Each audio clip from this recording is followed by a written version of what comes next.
Hello friends, कैसे हैं आप सभी लोग। आई होप आप सभी लोग बहुत बढ़िया होंगे। मैं स्टेशन मास्टर के आर सैनी आर एजुकेशन पर आप सभी का स्वागत करता हूं। दोस्तों, रेलवे ग्रुप डी भर्ती 2024-25 के फॉर्म आज से ओपन हो गए हैं और सबसे बड़ी दुविधा निकल के आ रही है फॉर्म भरने में कि फॉर्म भरे कहां से और पोस्ट किस हिसाब से चुने। तो पोस्ट प्रेफरेंस को लेकर मैंने ऑलरेडी वीडियो बना दिया है, आप चैनल पर जाकर देख सकते हैं।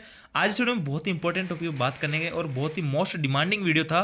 काफ़ी सारे दोस्तों ने कमेंट कर रखा था कि सर हम किस जोन से फॉर्म लगाए, ये कैसे डिसाइड करें कि कौन सा जोन हमारे लिए यहाँ पे सही रहेगा, कौन कौन से फैक्टर यहाँ पे देखने में पड़ते हैं। तो देखिए, मैं आपको 5 बातें बताने वाला हूँ। इन 5 बातों का विशेष तौर से ध्यान रखेंगे तो आप खुद जो है यहाँ पे अंदाजा लगा पाएंगे कि कौन सा जोन आप लोगों के लिए सेफ रहने वाला है और कौन सा जोन डेंजर और कौन सा मॉडरेट यहाँ पे रहने वाला है। और देखिए, मैं जो है एनटीपीसी 2016 की जो भर्ती थी उसमें सेलेक्ट हुआ था और मैंने जो है अपना जोन किस हिसाब से चुना था और मैंने मेरा जो चुनाव था मतलब जोन का, वो बहुत ही शानदार यहाँ पे रहा था। ये जाने बिना फॉर्म ना भरे। बिल्कुल दोस्तों, ये वीडियो देखे बिना फॉर्म भरोगे तो इसका मतलब बहुत बड़ी गलती आप कर सकते हो। तो सारा कुछ इस वीडियो में बात करने वाले A to Z आपको ग्राफ के माध्यम से, जो नक्शे के माध्यम से भी बताऊंगा कि आपकी पोस्टिंग कहां कहां कैसे कैसे हो सकती है और क्यों कहां पे कंपटीशन कम रहने की संभावना है और कहां पे ज्यादा रहने की संभावना है। क्योंकि दोस्तों, मैं कोई भविष्यवक्ता तो नहीं हूं, लेकिन मैं आपको यहाँ पे एक अनुमान यहाँ पे जरूर अपना जो है अनुमान यहाँ पे जरूर आपको बताऊंगा कि किस हिसाब से यहाँ पे कट ऑफ कम ज्यादा रहती है, किस हिसाब से लोग सोचते हैं फॉर्म भरते टाइम। ये सब चीजों पे अपन डिस्कस करने वाले हैं और फाइनली आपको बताऊंगा कि आपको कौन सा जोन यहाँ पे चुनना चाहिए। तो आगे बढ़ने से पहले दोस्तों बताना चाहूंगा, जो भी भाई लोग रेलवे एग्जाम्स की तैयारी कर रहे हैं, एनटीपीसी है, ग्रुप डी है, तो रीजनिंग और मैथ के लिए बुक फॉलो कर सकते हैं। इसमें 8,700 प्लस क्वेश्चन है, इसमें 10,000 प्लस क्वेश्चन है। इसके अलावा दोस्तों जीके जीएस और पीवाईक्यू, ग्रुप डी के पीवाईक्यू के लिए इन बुक्स को आप फॉलो कर सकते हैं। सभी के सभी बुक में खास बात है कि रेलवे के आज तक के जितने पीवाईक्यू है वो आपको एक जगह मिलने वाले हैं और इस बुक में आपको सोल्व पेपर यहाँ पे मिलने वाले हैं। सभी बुक ऑनलाइन ऑफलाइन किसी माध्यम से बाय कर सकते हैं। ऑनलाइन बाय करने के लिए लिंक आपको डिस्क्रिप्शन में दिया हुआ है। तो देखिए दोस्तों, सबसे पहले तो आपको बता देना चाहता हूं कि वैकेंसी आपकी भले ही आंकड़ों में 32,438 है, लेकिन नॉर्मल कैंडिडेट्स के लिए लगभग आपकी जो है 18-19 हजार के करीब वैकेंसी आपकी रहने वाली है। तो देखिए दोस्तों, कैसे कि लगभग 44-45% जो है यहाँ पे सीसी वालों का, एक्स सर्विसमैन का और जो भी पीडब्ल्यूडी वगैरह कैंडिडेट्स होते हैं उन सबका जो है एक तरह से रिजर्वेशन मान सकते हैं टोटल ऑल ओवर। तो ऐसे में बची 56% पोस्टों पे आपके जनरल कैंडिडेट्स रहेंगे, जैसे कि आप यूआर है, ओबीसी एनसीएल है, ओबीसी है, एडब्ल्यूएस है, एससी एसटी है। तो मात्र 18,165 पोस्ट आप लोगों के लिए रहने वाली है। तो आप खुद अंदाजा लगा सकते हैं कि कट ऑफ इस बार कैसे कितनी जा सकती है, क्योंकि पिछली बार जो भर्ती थी वो आपकी 1 लाख प्लस भर्ती यहाँ पे थी, 1,03,000 के करीब, और अब की जो भर्ती है आपको 1/3 आपकी वैकेंसी, 1/3 से भी कम आपको वैकेंसी इस बार देखने को मिल रही है। तो कंपटीशन आपका जाहिर सी बात है बहुत ही जबरदस्त यहाँ पे रहने वाला है। अपन अब जो है कुछ पुराने जो एग्जाम्स थे, जैसे ग्रुप डी का पिछला एग्जाम 2019 वाला था, उसकी कट ऑफ के ऊपर देखते हैं कि कहाँ पे कितनी पोस्टें थी और किस हिसाब से वहाँ पे कट ऑफ गई थी। तो थोड़ा सा अपना को आइडिया यहाँ पे लग सकता है इस बार फॉर्म भरने के अंदर। अब देखिए, तो फॉर्म भरने में सबसे बड़ी दुविधा तो यही आ रही है कि अपने जो है यहाँ पे आपके फॉर्म जो है, आपका जो नोटिफिकेशन है उसमें ये चीजें दिखाई गई है, लेकिन आपको जो आरआरबी चुनने का, जोन चुनने का ऑप्शन आ रहा है, तो ये सब चीजें यहाँ पे दिखाई दे रही है, जो कि यहाँ पे कुछ जगह अलग अलग है। जैसे कि आपका फॉर्म जब आपका नोटिफिकेशन आया तो उसमें जयपुर एनडब्ल्यूआर के नाम से वैकेंसी आई है, लेकिन जब आप जोन चुनोगे तो वहां पे अजमेर आपको चुनना होगा। तो ऐसे में जो है ये कंफ्यूजन बना हुआ है कि सर अजमेर जो है कौन से में आता है, काफी सारे दोस्तों को नहीं पता है। तो यहां से आप देख सकते हैं दोस्तों, यहाँ पे आपका जो जोन है, अगर आप प्रयागराज से चुनना चाह रहे हो, एनसीआर से, आपको प्रयागराज जोन पे चुनना है। आप जो है हाजीपुर से अगर आप जो है फॉर्म लगाना चाह रहे हो तो पटना आपको ये चुनना चाहिए जोन।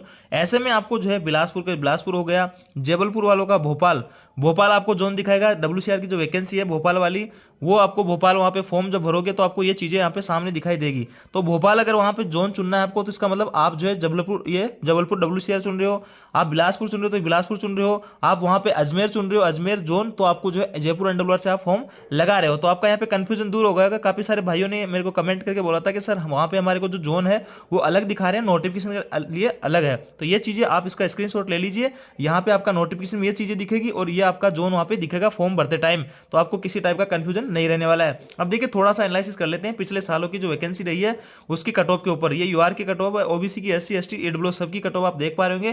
देखिए, चंडीगढ़ इस बार जो है, चंडीगढ़ एनआर के अंदर आता है और एनआर में इस बार न्यू दिल्ली आपको देखने को मिलेगा। तो न्यू दिल्ली और चंडीगढ़ एक ही बात है। यहाँ पे वैकेंसी बहुत ही शानदार थी, 13,153, लेकिन कट ऑफ यहाँ की बहुत ही जबरदस्त देखने को मिली थी। तो देखिए, जो भाई लोग यहाँ पे वैकेंसी ज्यादा देखकर फॉर्म भरने का सोच रहे हैं, तो वो यहाँ से क्लियर कर लीजिए अपने माइंड को कि जहाँ पे ज्यादा वैकेंसी होती है वहां पे कट ऑफ भी ज्यादा जा सकती है, फॉर्म भी वहां से ज्यादा भरे जाएंगे। इस चीज को माइंड कर लीजिए। और ये विद प्रूफ आप देख पा रहे होंगे एनआर का, चंडीगढ़ का आप देख पा रहे हो 13,153 थी, मैक्सिमम पोस्ट यहाँ पे थी।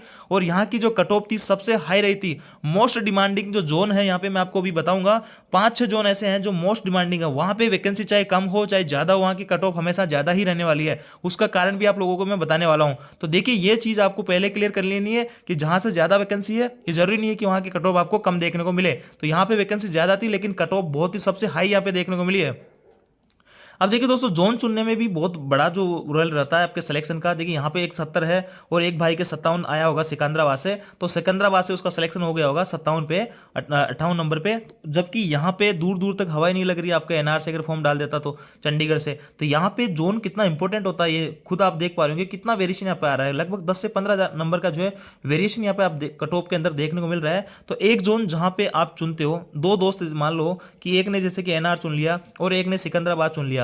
अब सिकंदराबाद वाले भाई के अगर 60 नंबर आ रहे हैं तो उसका सिलेक्शन यहाँ पे हो जाएगा, और इस भाई के अगर 68 नंबर आ रहे होंगे तो भी इसका जो है सिलेक्शन यहाँ पे नहीं होगा। तो देख लीजिए इससे कम नंबर आके भी यहाँ पे सिलेक्शन ले लेगा, ये फर्क पड़ता है आपके जोन चुनने का। तो अभी सारा कुछ क्लियर होने वाला है डाउट। तो यहाँ पे एक बार मोटा मोटा देख लीजिए, रांची का जो है यहाँ पे इतनी पोस्ट थी, इसकी कट ऑफ ये रही थी, काफी हाई कट ऑफ रही थी। और अजमेर जो आपका मोस्ट डिमांडिंग के अंदर आता ही है, वैकेंसी आपके 5,249 थी, 68 यहाँ पे की कट ऑफ गई थी। और चेन्नई वगैरह में आपको ठीक ठाक कट ऑफ देखने को मिली थी। बेंगलोर में, कोलकाता में भी अच्छी खासी कट ऑफ जो है आपको देखने को मिल रही है। कोलकाता में वैकेंसी बहुत ज्यादा थी, वही है कि यहाँ से काफी सारे छात्रों ने फॉर्म लगाया, कंपटीशन यहाँ पे बढ़ा दिया और वैकेंसी यहाँ की आपकी ज्यादा चली गई है ना, कट ऑफ यहाँ की ज्यादा चली गई। तो आप खुद देख पा रहे होंगे, इस चार्ट से आप खुद एनालिसिस कर सकते हैं कि कहाँ पे कितनी वैकेंसी थी। कट ऑफ देख लीजिए किस हिसाब से थी। मुंबई से देखिए यहाँ पे आपकी वैकेंसी अच्छी खासी थी, 19,000 के करीब दोनों डब्ल्यूआर और सीआर से, तो 64 यहाँ की कट ऑफ यहाँ पे रही थी। सिकंदराबाद से आपकी जो है वैकेंसी 9,328 थी, कट ऑफ आपकी 57% रही है। ऐसे में सभी जो है यहाँ इधर वैकेंसी है, इधर ये आप कट ऑफ देख पा रहे होंगे। तो आपको समझ में आ गएगा कि ज्यादा वैकेंसी होने का मतलब नहीं है कि यहाँ पे कट ऑफ कम रहने वाली है। अब मैं इस बार जो वैकेंसी है उसका थोड़ा सा आपको एनालिसिस करके बताऊंगा। दोस्तों अभी आप बेरोजगार हो तो आप यूँ चाह रहे हो कि आपको कहीं भी जो है पोस्ट मिल जाए, आप जॉब कर लोगे, लेकिन जॉब मिलने के बाद में कई सारी प्रॉब्लम्स यहाँ पे निकल के आती है। जैसे कि 5 सवाल जो है आप अपने आप से कर लीजिए, इससे आपको काफी कुछ मदद मिलेगी जोन चुनने में। देखिए घर की जिम्मेदारी, अगर जैसे आप अभी जॉब हो, काफी सारे जो आप पढ़ रहे हो 20-25-30 साल के लगभग एज आपकी हो गई होगी, पेरेंट्स आपके एजेड होंगे, तो इनकी देखभाल के लिए आपको टाइम चाहिए होगा। अगर आपने ऐसा कोई जोन चुन लिया जो कि बहुत ही दूर है आपके घर से, 2,000-2,500 किलोमीटर दूर है, तो आपको घर आने जाने में बहुत ही परेशानी होगी। तो ऐसे में आप अपनी ड्यूटी पे रहोगे लेकिन स्ट्रेसफुल लाइफ आपके यहाँ पे रहने वाली होगी, घर की जिम्मेदारी निर्वाह तरीके से आप निर्वाह नहीं कर पाओगे।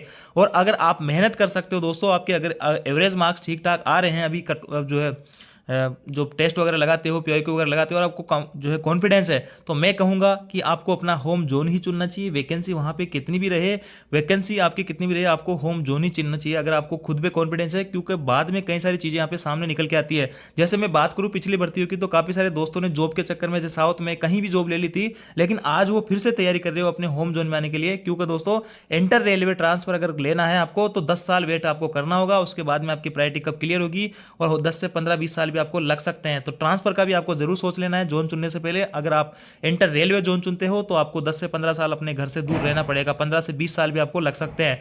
तैयारी कैसी है आपकी डिसाइड करता है, आप खुद से ज्यादा कोई नहीं जान पाएगा दोस्तों कि आपकी तैयारी कैसी है। आपको कॉन्फिडेंस है कि मैं अपने होम जोन से वैकेंसी निकाल सकता हूं, तो आपको होम जोन ही भरना चाहिए। आप जो पढ़ने वाले छात्र होते हैं उनके लिए कोई मायने नहीं रखता कि कट ऑफ क्या है क्या नहीं है। वो 2-5 नंबर ऐसे जो है, कोई बंदा जैसे 70 कट ऑफ गई है और वो लाइव 84 रहा तो उसको क्या फर्क पड़ रहा है, कुछ फर्क नहीं पड़ने वाला। तो यहाँ पे तैयारी आपकी कैसी है वो भी डिसाइड करेगा। और अगर आपको सिर्फ नौकरी और नौकरी चाहिए तो फिर आपको यहाँ पे जोन देख लेना चाहिए कि कट ऑफ कहाँ से जो है कम जाएगी, चाहे जोन कितनी भी दूर हो, घर की आपकी कोई रेस्पॉन्सिबिलिटी नहीं है, तो उस हिसाब से अगर आपको सिर्फ नौकरी ही चाहिए तो आप उस हिसाब से भी सोच सकते हैं। तो ये 5 फैक्टर है, इन पे थोड़ा सा आप गौर करोगे तो काफी सारी चीजें आपके यहाँ पे निकल के आएगी। क्योंकि जो पिछले सालों में भर्तियों में लगे थे भाई, वो काफी परेशान हो रहे हैं बाहर नौकरियां करके, तो अपने होम जोन में आना चाह रहे, तो दोबारा से वो जो है यहाँ पे तैयारी कर रहे हैं। अब देखिए दोस्तों स्क्रीन पे आप भारत का नक्शा देख पा रहे होंगे, ये इसमें आपके Bharat all over Indian railway के जितने भी जोन है वो आपको देखने को मिल रहे हैं। तो सबसे ज्यादा जो कंपटीशन रहता है वो यहाँ का रहता है, क्योंकि यहाँ पे सरकारी नौकरी का क्रेज ज्यादा है। इधर आपको कंपटीशन बहुत ही कम मिलेगा, इधर जो भी जोन है उनमें कंपटीशन आपको कम मिलेगा, इधर कंपटीशन आपको कम देखने को मिलेगा। क्योंकि दोस्तों गवर्नमेंट नौकरी की जो सबसे ज्यादा तैयारी करते हैं वो इसी बेल्ट के लोग करते हैं, और इसलिए यहाँ की कट ऑफ यहाँ पे जो भी जोन पढ़ रहे हैं, चाहे एनआर हो, एनडब्ल्यूआर हो, या आपका अहमदाबाद हो, आपका फिर जो है WCR हो, ये सब जगह, ये वाले सभी जो जोन है, चाहे चाहे गोरखपुर हो, इनकी कट ऑफ आपको अच्छी खासी देखने को मिलेगी। एक इफेक्ट मैं आपको बता देता हूँ, और जैसे जैसे इनसे दूर जाएंगे तो यहाँ पे आपको जो है कट ऑफ आपकी कम देखने को मिलेगी इधर वाले बेल्ट में। तो इधर जो भी जोन आपके पड़ रहे हैं उनमें आप जो है फॉर्म लगा सकते हैं। इधर की कट ऑफ आपकी डाउन रहेगी, क्योंकि ये जो इस बेल्ट से ज़्यादा दूरी पे पड़ गए, और जो जिनकी तैयारी थोड़ी सी वीक रहेगी या जिनको सिर्फ नौकरी चाहिए तो वो लोग इधर भरेंगे, और जो क्रीम बच्चे रहेंगे या जो ऑलरेडी जॉब कर रहे हैं जिनको, क्योंकि मैक्सिमम बच्चे इधर के हैं, इधर जो नौकरियां कर रहे हैं तो वो इधर आना चाहेंगे, तो दोबारा से वो तैयारी कर रहे हैं, तो इधर वाले जो बेल्ट की है यहाँ पे कट ऑफ सीधी सीधी बात है कि बढ़ जाएगी।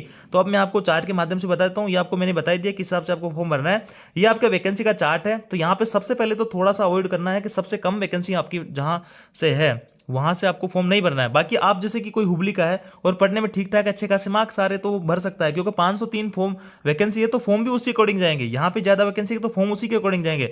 बाकी आपको हमेशा जो है एवरेज जहां पे वैकेंसी है वो आपको प्रेफर करनी चाहिए। जैसे न्यू दिल्ली से ये आपका हॉट जोन यहाँ पे रहने वाला मोस्ट डिमांडिंग जोन रहता है आपका यहाँ पे। इसके बाद जयपुर वाला जो है मोस्ट डिमांडिंग रहता है। लेकिन मैं कहूंगा अगर कोई भाई पढ़ने में ठीक है और आप आरआरबी जो है NWR जयपुर से ही फॉर्म लगाइए, यहाँ से अच्छी तैयारी करिए और पोस्ट ले लीजिए। इसके बाद में दोस्तों यहाँ पे कोलकाता में अच्छी खासी कट ऑफ आपको देखने को मिलेगी। एनसीआर प्रयागराज में, क्योंकि यूपी का टच में आ गया, प्रयागराज में अच्छी खासी वैकेंसी देखने को मिलेगी। अब देखिए जो वैकेंसी आपको सेफ जोन आप मान सकते हैं, तो गुवाहाटी में जो है आपको सेफ जोन आप मान सकते हैं।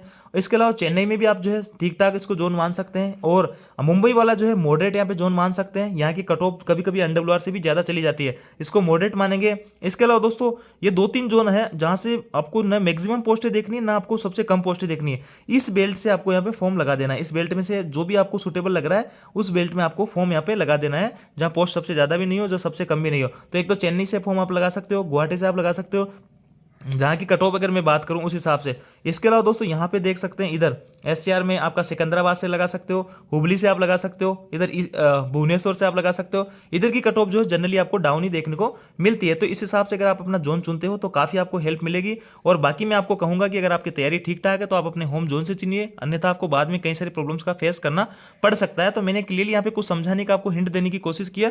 मैं ऐसे नहीं कह रहा कि आप ये जोन चुन लीजिए, यहाँ पे 100% आपकी कट ऑफ कम जाएगी और आपका सिलेक्शन हो जाएगा। बस मैं एक आपको मोटा मोटा आइडिया दे रहा हूँ कि क्यों इधर की कट ऑफ यहाँ पे कम जाती है और क्यों ये जोन आपको यहाँ पे चुनना चाहिए। तो जैसे कि न्यू दिल्ली वाला है आपका मोस्ट डिमांडिंग रहता है, कोलकाता है, प्रयागराज है, इसके अलावा जयपुर वाला है, गोरखपुर वाला है, ये आपका बिलासपुर वाले हैं। ये जो है मोस्ट डिमांडिंग जो जोन रहते हैं, यहाँ से कट ऑफ बहुत ही हाई रहती है, चाहे पोस्ट आपकी यहाँ पे कितनी भी रहे। तो इनको थोड़ा सा अवॉइड करके और बाकी जो मॉडरेट पोस्ट हैं उधर से आप फॉर्म यहाँ पे लगा सकते हैं। अब देखिए दोस्तों, जिन दोस्तों की तैयारी थोड़ी एवरेज है और वो चाहते हैं कि हमें जॉब चाहिए किसी भी हालत में, तो मेरी तरफ से ये कुछ सेफ जोन मैं आपको बता रहा हूँ, इनको आप सजेस्ट कर सकते हैं वैकेंसी के हिसाब से। इनमें से आपको जो है कट ऑफ वगैरह पिछले कई सालों की आपको बहुत कम देखने को मिलेगी, और नॉर्दर्न रीजन से काफी दूर है, इस हिसाब से भी यहाँ पे कट ऑफ थोड़ी सी कम यहाँ पे रहती है। तो हिसाब से कट ऑफ के मामले में सेफ जोन इन जो है इन जोन्स को आप मान सकते हैं। ये 5 जोन मेरी तरफ से यहाँ पे मैं आपको बताऊंगा। इसके अलावा दोस्तों डेंजर जोन के अंदर बात करेंगे, यहाँ से आपको कितनी भी बड़ी वैकेंसी हो, NR से, NWR से, NER से, कोलकाता से, हाजीपुर से, यहाँ से आपको कट ऑफ ज्यादा ही देखने को मिलेगी, क्योंकि ये मोस्ट डिमांडिंग जो है जोन यहाँ पे रहते हैं।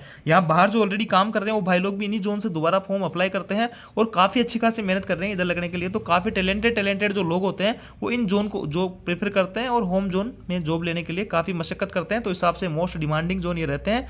यहाँ से अगर पोस्ट ज्यादा भी रहती है तो भी आपको कट ऑफ अच्छी खासी देखने को मिल सकती है। तो जिन भाइयों की एवरेज जो है तैयारी है वो इन जोन को यहाँ पे ना चुने। अगर उनको जॉब चाहिए तो वो जो है जो मैंने सेफ जोन बताया उनमें से आप प्रेफर कर सकते हैं। इसके अलावा की जो कट ऑफ वो डिसाइडिंग फैक्टर रहेंगे कि आपने कौन सा जोन यहाँ पे चुना, एग्जाम शिफ्ट आपकी कौन सी, कितना हार्ड आपका पेपर रहा, जोन की जो डिमांड है क्या है। जैसे मैंने आपको बताया मोस्ट डिमांडिंग जोन, तो मोस्ट डिमांडिंग जो जोन रहेंगे तो ऑटोमेटिक डेंजर यहाँ पे हो जाएंगे। और आप जहाँ से फॉर्म लगा रहे हो आपकी कैटेगरी वगैरह की वैकेंसी कितनी क्या है, ये सब चीजें ध्यान में रखते हुए आपको फॉर्म यहाँ पे लगाना है। तो ये थी दोस्तों जानकारी जोन चुनने को लेकर। आई होप आपको बहुत सारी चीजें क्लियर होगी, आपको जानकारी अच्छी लगी होगी। वीडियो आपको अच्छा लगा तो वीडियो को लाइक कीजिए, दोस्तों के साथ में शेयर जरूर कीजिएगा।